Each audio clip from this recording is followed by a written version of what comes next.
예배를 시작하도록 하겠습니다. 기도하시겠습니다. 사랑하는 하나님 아버지 감사드립니다. 오늘도 주의 전에 나와 이렇게 예배하게 하시니 감사드립니다. 우리 이 자리에 모인 것은 주님을 찬양하기 위해 모인 것입니다. 주님, 우리 이 자리에 모인 것은 주님께 영광 돌리기 위해 모인 이곳입니다. 자, 우리 이 시간 주님을 찬양하고 예배합니다. 저희들의 찬양과 예배를 주님으로 영광 받아 주시옵소서. 사랑과 은혜가 많으신 예수님의 이름으로 기도드렸습니다. 우리 이 시간 주님을 높이기 원합니다. 우리 나는 찬양하리라 찬양하시면서 우리 예배에 드리도록 하겠습니다. 찬양하리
다 함께 사도신경 것이나라고 고백하시겠습니다. 나는 전능하신 아버지 하나님 천지의 창조주를 믿습니다. 나는 그의 일하신 아들 우리 주 예수 그리스도를 믿습니다. 그는 성령으로 잉태되어 동정녀 마리아에서 나시고 본디오 빌라도에게 고난을 받아 십자가에 못 박혀 죽으시고 장사된 지 사흘 만에 죽은 자 가운데서 다시 살아나셨으며 하늘에 오시어 전능하신 아버지 하나님 분이 앉아 계시다가 거기로부터 살아있는 자와 죽은 자를 심판하러 오십니다. 나는 성령을 믿으며 거룩한 공교회와 성도의 교제와 죄를 용서받는 것과 몸의 부활과 영생을 믿습니다. 아멘.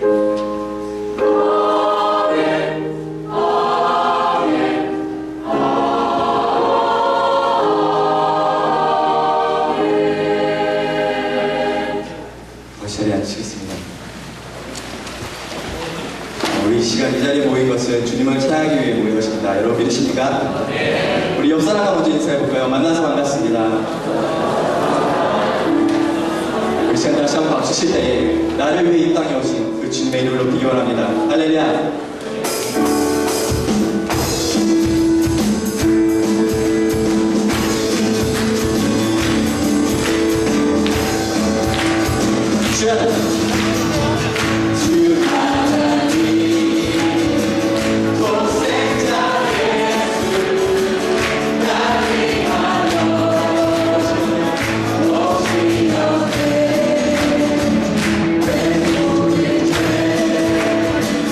너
보혈을 믿고 살아가오니 주님 아버지 나의 마음을 정결케 하여 주시옵시고 주 아버지 나의 영을 새롭게 하여 주시옵소서. 이 시간 같이 통소를 믿으며 나가시겠습니다. 우리 옆에 분들과 인사 나누겠습니다. 잘 오셨습니다. 우리 옆에 분 손을 한번 다정히 잡으시고 인사할 때에 오늘 당신을 여기서 만나니 너무 행복합니다 하고 인사하시고, 오늘도 주의 은혜가 여러분 가운데 함께 하시기를 간절히 축원합니다.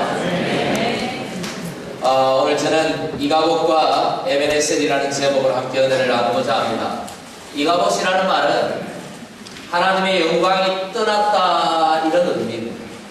하나님의 은혜가 사라져버렸다.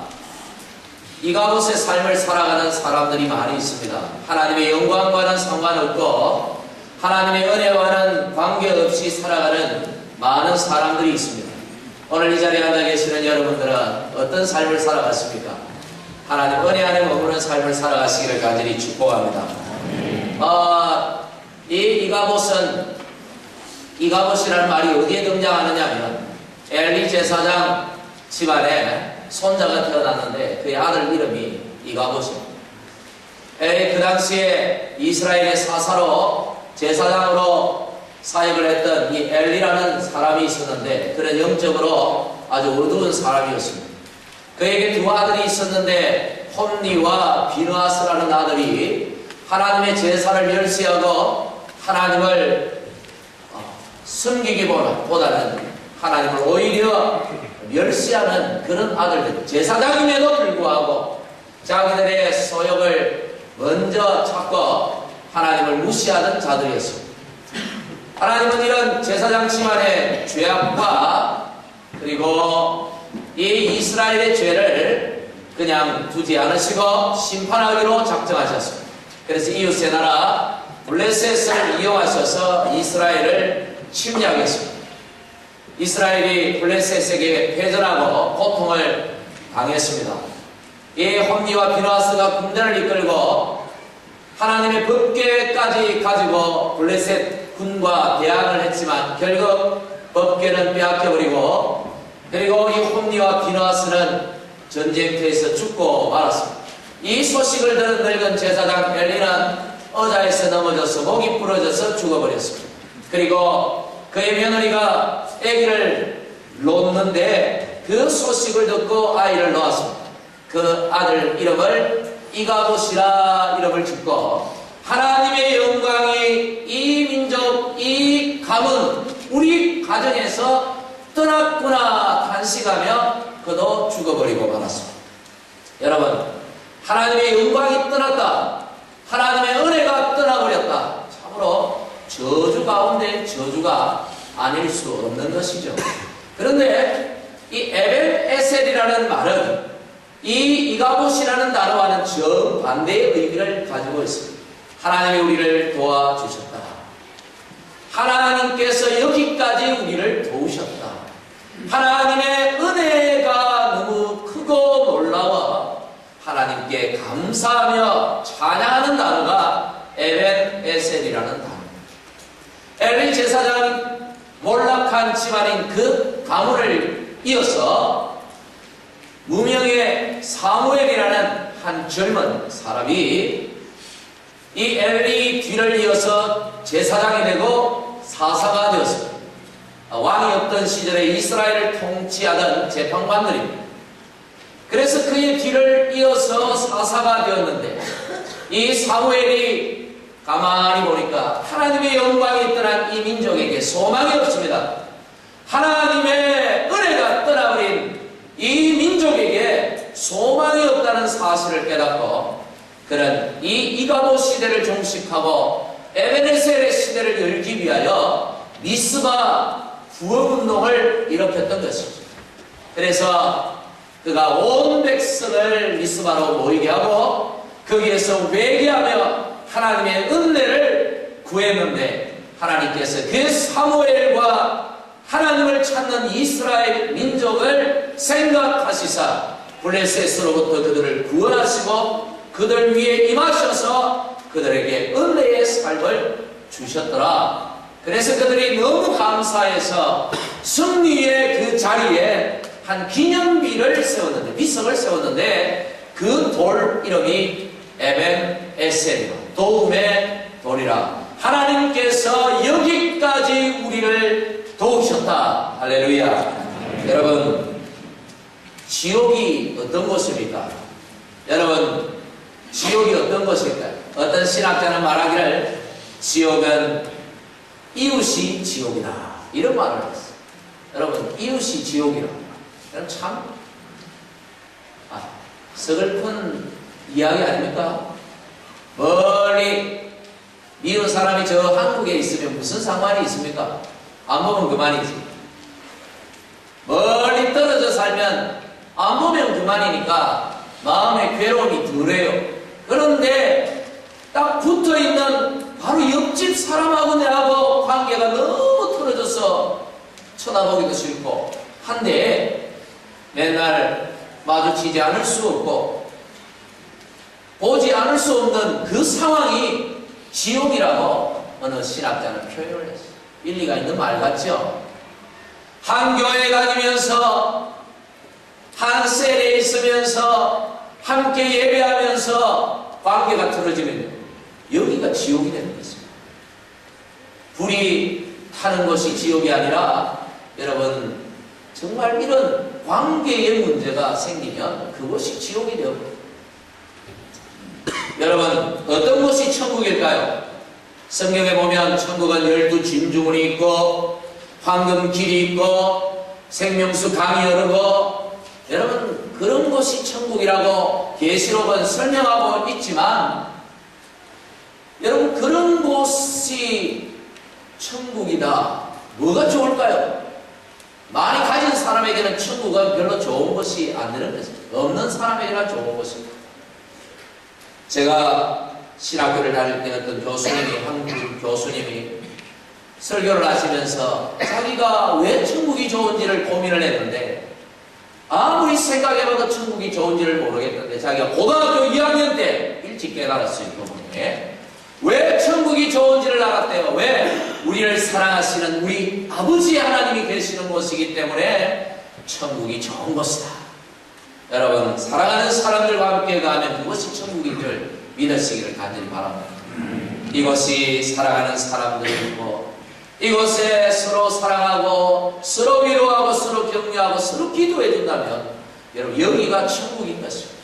우리가 가는 천국이 왜 좋은가 하면 우리를 사랑하셔서 하나밖에 없는 아들까지도 아낌없이 내어주신 그 사랑의 하나님이 우리의 아버지시고 오늘도 사랑하시고 영원히 사랑하시는 그분이 거하시는 곳이기 때문에, 그분과 함께 살기 때문에 그것이 천국입니다. 하나님의 은혜가 임하는 곳은 천국이요, 하나님의 은혜가 떠나버린 곳은 지옥이라는 말. 여러분, 천국에서 살고 싶습니까? 지옥에서 살고 싶습니까? 죄송합니다. 시험거리를 들려서 하나님의 은혜가 머무는 천국의 삶을 살아가시기를 간절히 축복합니다. 이가봇의 시대는 지옥의 시대입니다. 하나님의 영광도 떠나고 하나님의 은혜도 떠나고 하나님의 도움도 떠나고 더 이상 기대할 소망도 사라져버린 이런 시대에 살아가는 사람, 이런 가정에 살아가는 사람, 이런 교회에 살아가는 사람, 여러분, 그것이 지옥입니다. 그러나 반대로 하나님의 은혜가 있고 하나님의 영광이 있고 날마다 부으시는 그 하나님의 은혜의 손길을 경험하고, 하나님께서 비록 지금은 힘들고 어려워도 나의 삶을 선한 길로 합력하여 선한 길로 인도해 가신다는 확실한 믿음을 가지고 소망의 삶을 살아가는 그것이, 그 자리가, 그 가정이, 그 교회가 천국인 것입니다. 오늘 우리는 이가봇의 시대를 떠나서 에벤에셀의 시대를 열어가야 할 사람들입니다.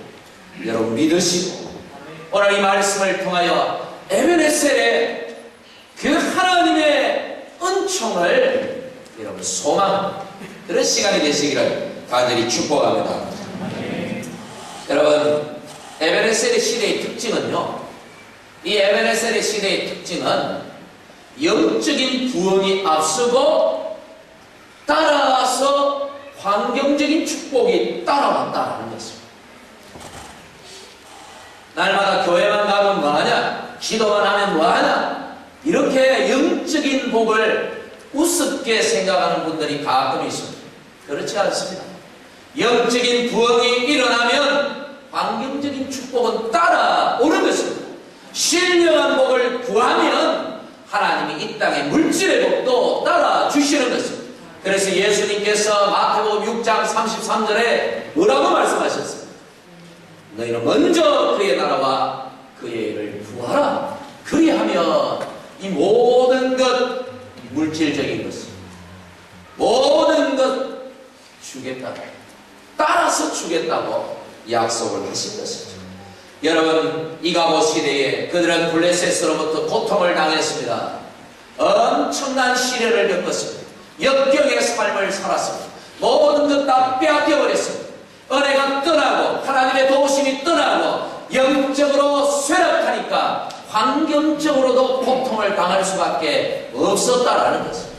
그러나 반대로 하나님의 은혜가 돌아오고 하나님의 영광의 은혜가 임하고 영적으로 부흥의 시대를 맞이하니까 하나님께서 블레셋으로부터 이기게 하시고 승리케 하시고 그들이 손으로 수고한 것들을 넣게 하시고 물질적으로도 풍요로운 시대를 허락해 주셨다고 오늘 성경은 말씀하고 있는 것입니다.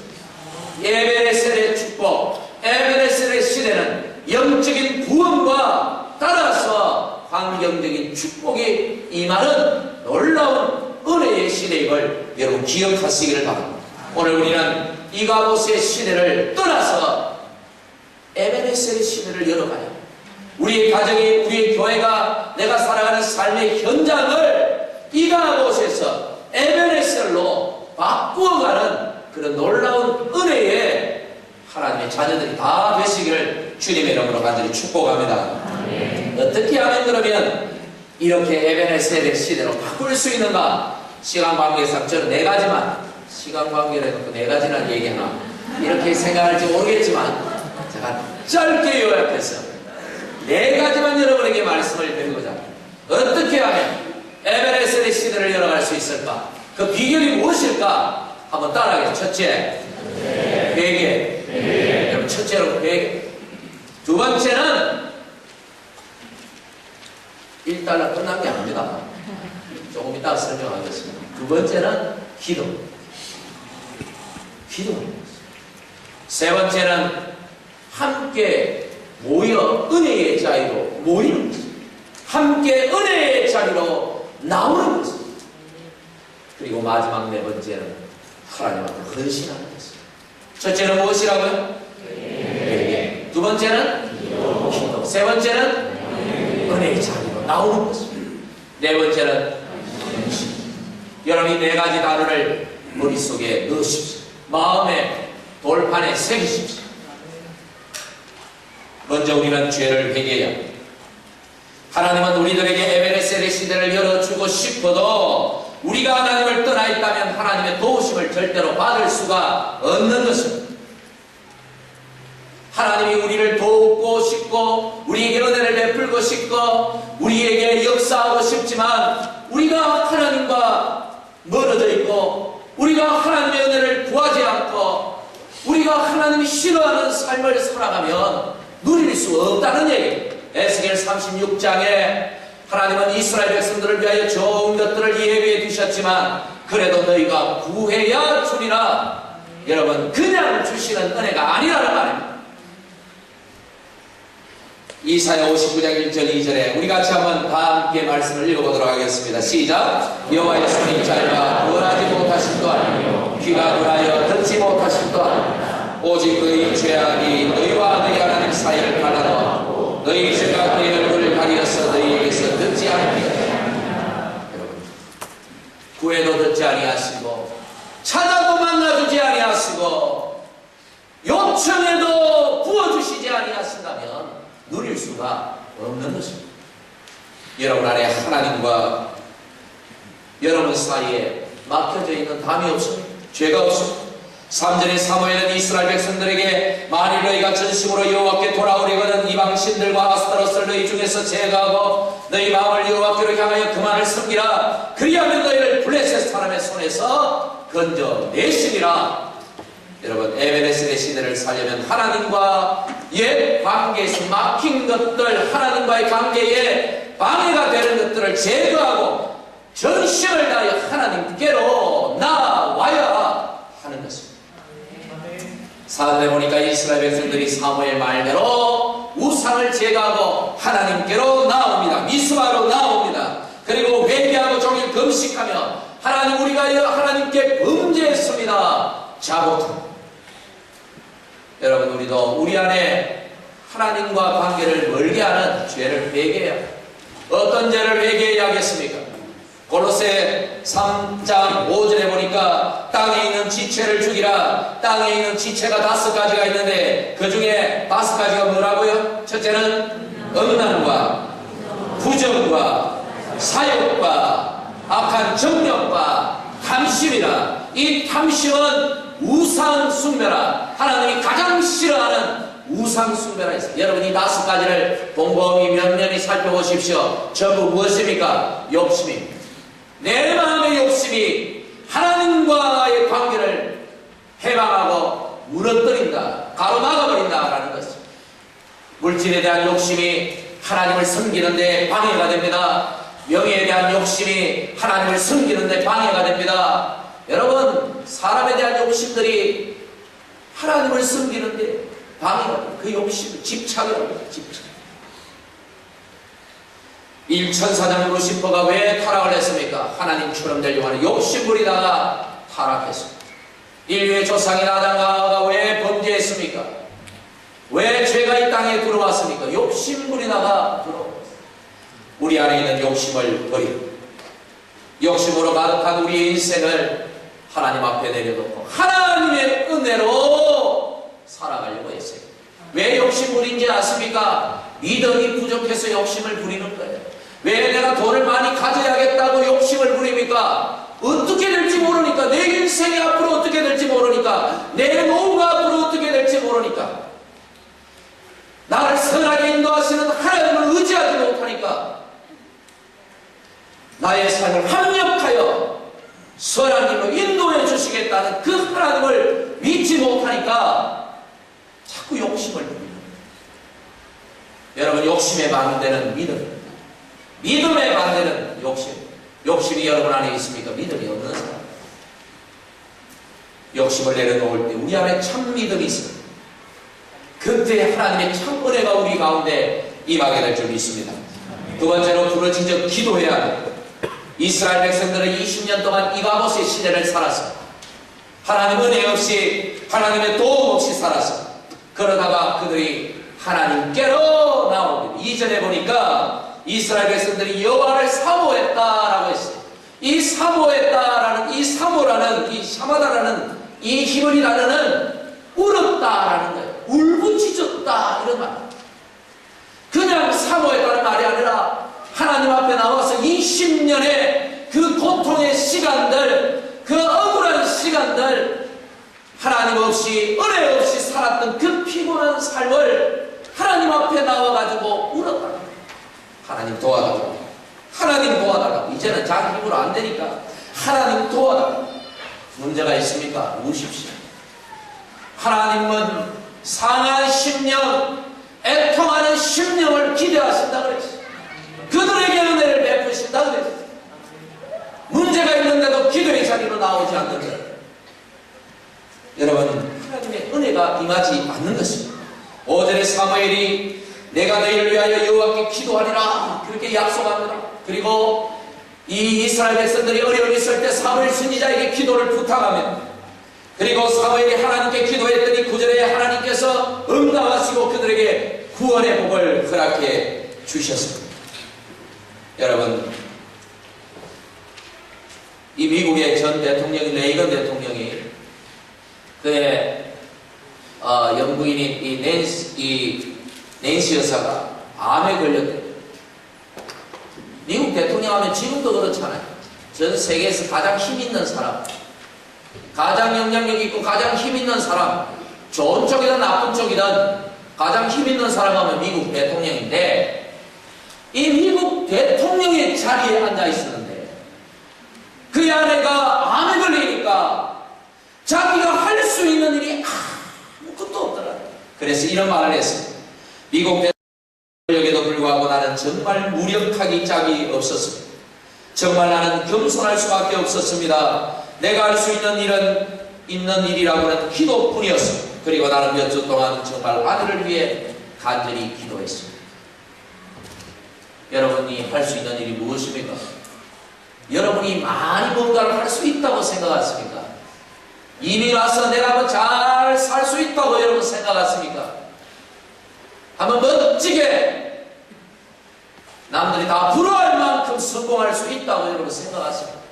우리가 할 수 있는 일은 기도밖에 없다는 사실을 하나님 앞에서 깨닫는 자에게 은혜가 임합니다. 할렐루야. 내가 할 수 있는 일은 기도뿐이구나. 이게 겸손한 마음. 이런 성도에게 하나님의 은혜를 베푸시고 에베레셀의 시대가 열리는 것입니다. 아직까지도 내가 할 수 있다. 내가 다 할 수 있다고 생각하고 여전히 하나님을 우습게 여기고 하나님 앞에 나와 엎드리기를 드디어는 여러분,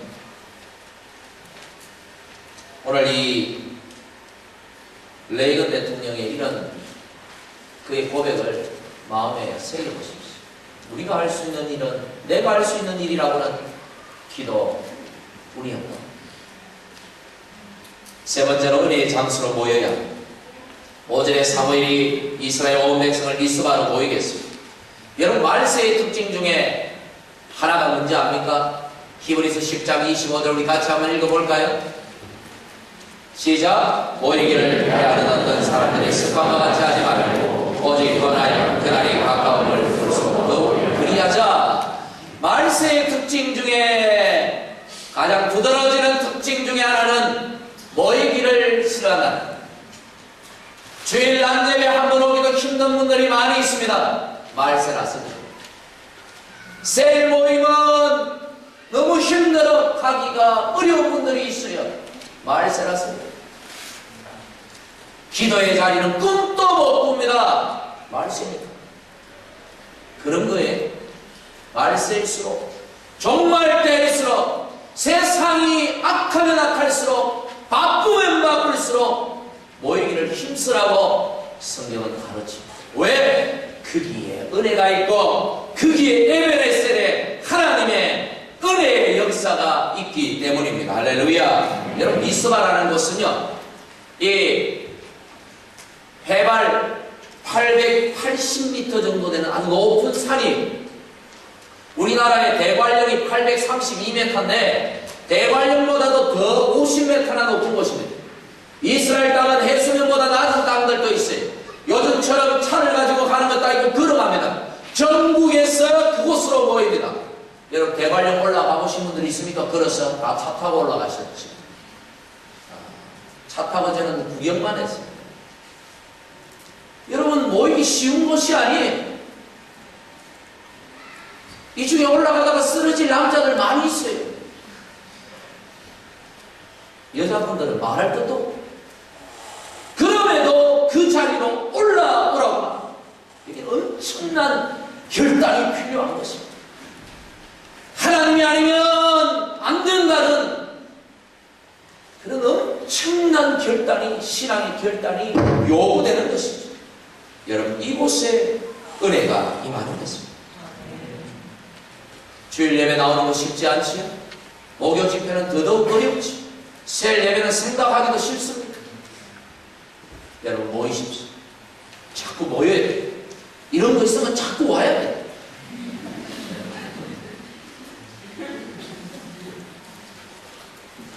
마지막 헌신. 6절에 보니까 그들이 하나님께 물을 부었다. 물을 부었다라는 말은 헌신을 상징하는 거예요. 뭐 물 부은 게 무슨 헌신이냐? 열왕기상 18장에 보면 아주 재밌는 기사가 실려져 있습니다.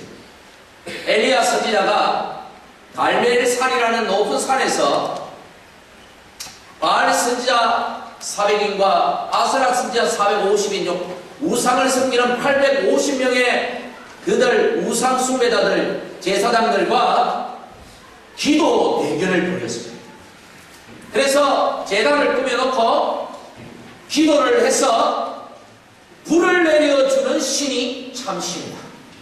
먼저 우상 숭배자들이 먼저 그들의 신에게 기도를 합니다만 불이 임하지 않았습니다. 이제는 엘리야 차례가 되었습니다.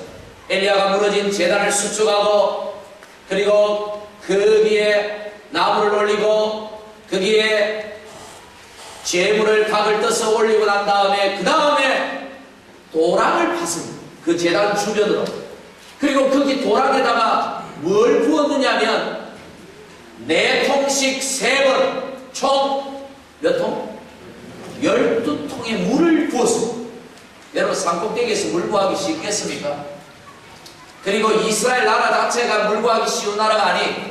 그리고 엘리야 선지자가 지금 이 일을 벌리는 이 시기는 하나님의 저주가 임해서 3년 6개월 동안 이스라엘에 비 한 방울 오지 않았던 그런 시대입니다. 그 시대에 도랑에다가 12통의 물을 쏟아부었다. 여러분 이것은요 엄청난 헌신을 말하는 것입니다.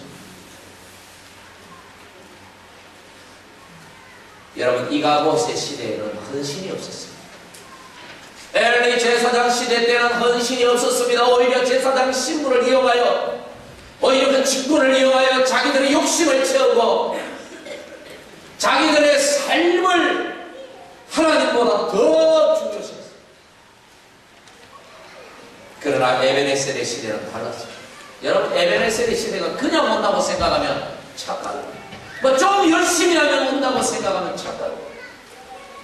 왜 예수 믿는 사람들이 세상에 이렇게 많은데 마태복음 5장 13절부터 16절에 너희는 빛과 소금이라고 그렇게 말씀하신 그 주님의 말씀이 왜 오늘날 실현되지 않고 예수 믿는 사람은 나날이 늘어나는데 세상은 조금도 변하지 않고 오히려 악해지는 이유가 무엇입니까? 이런 엘리야와 같은 미스바에 모이는 그 이스라엘과 같은 여러분 뜨거운 헌신이 우리에게 사라져버릴 겁니다. 여러분 헌신 얘기하면 뭔가 내 나라가 자꾸 오해하는 분들이 있어요. 여러분 그런 마음들 내려놓으십시오. 여러분 중심이 중요합니다. 여러분 중심에서 정말 얼마만큼 하나님을 사모하는 열정이 있는가. 정말 우리의 가정에, 우리의 삶에, 우리의 교회에, 우리 이 세상에 내가 살아가는 삶의 현장에 하나님의 영광이 임하고 하나님의 은혜가 임하고 하나님의 축복이 임하는 자리가 되어야 하는 그런 뜨거운 열망이 여러분 안에 있습니다. 그렇다면 회개하십시오. 기도하십시오. 은혜의 자리를 사모하고 나오십시오. 그리고 헌신을 결단하십시오. 여러분 이가봇은 떠나고 에벤에셀에 하나님의 영광이 많은 놀라운 시대를 열어가게 될 줄 믿습니다. 그 시대의 주인공이 여러분이 될 줄 믿습니다. 기도합시다. 하나님 감사합니다. 이스라엘의 이가봇 시대가 떠나고 사무엘 통하여 열렸던 에벤에셀의 시대가 임했는데 하나님이여 오늘 우리 안에 있는 이가봇이 떠나고 에벤에셀의 하나님의 영광의 시대가 펼쳐지기를 소망하나이다. 우리 개인에게, 우리의 가정에, 우리의 교회에, 우리의 삶의 영역에 이 세상 가운데 이가봇은 떠나고 하나님의 영광의 시대, 은혜의 시대, 에벤에셀의 시대가 임하기를 간절히 소망하오니 오 하나님이여 우리를 통하여 일하시옵소서. 이 교회에 통하여 일하여 주시옵소서. 하나님의 은혜에 참여하는 모든 성도들이 되게 하시옵소서. 예수님 이름으로 기도하옵나이다. 아멘.